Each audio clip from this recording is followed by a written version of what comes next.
নমস্কার বন্ধুরা। বিপদের ওপর মহাবিপদ। এবার প্রবল গতিবেগ নিয়ে বিধ্বংসী আকার ধারণ করে বাংলার তুমুল ধ্বংসলীলা চালাতে এগিয়ে আসছে ভয়ঙ্কর ঘূর্ণিঝড় রিমাল। ঘূর্ণিঝড়কে কেন্দ্র করে বর্তমানে বাংলা সমস্ত সাধারণ মানুষের মধ্যেই একটি বড়সড় ভয়ের আশঙ্কা লক্ষ্য করা যাচ্ছে। এর কারণে আবহাওয়াবিদরা জানিয়েছেন, গত 20 থেকে 30 বছরের রেকর্ড ভেঙে এই ঘূর্ণিঝড় কিন্তু তুমুল ক্ষয়ক্ষতি করবে বাংলার উপকূলবর্তী জেলাগুলিতে, যার গতিবেগ ঘন্টায় প্রায় 180 থেকে 200 কিলোমিটার পর্যন্ত হতে পারে। এর ফলে কী রকম ক্ষয়ক্ষতি হবে তা আপনারা আন্দাজও করতে পারবেন না। তো বন্ধুরা, আমরা এখন দেখে নেব এই ঘূর্ণিঝড় রিমাল কখন কোথায় তৈরি হবে, কোন উপকূলে আছড়ে পড়তে চলেছে। যখন ঘূর্ণিঝড়টি উপকূলে আছড়ে পড়বে তখন এর প্রভাবে কোন কোন জেলাগুলিতে হবে সবথেকে বেশি ক্ষয়ক্ষতি এবং কোন কোন জেলাগুলিতে বিশেষ করে রয়েছে ভারী থেকে অতি ভারী বৃষ্টিপাতের সম্ভাবনা।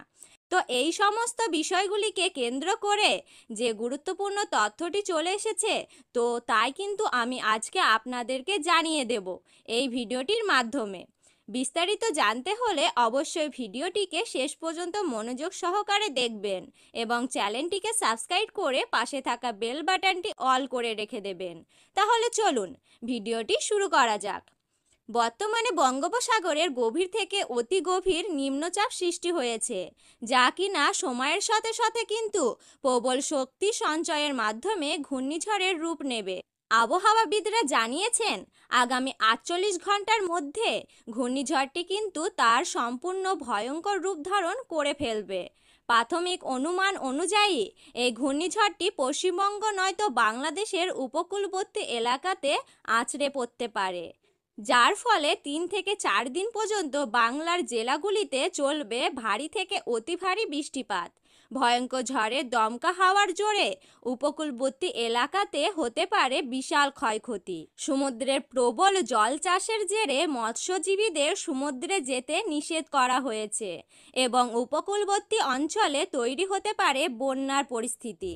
তাই এই সময় আপনারা ভয় না পেয়ে অত্যন্ত সতর্ক থাকবেন এবং ঘূর্ণিঝড়ের পরবর্তী আপডেট পেতে হলে আমাদের চ্যানেলটিকে সাবস্ক্রাইব করে পাশে থাকা বেল বাটনটি অল করে রেখে দেবেন।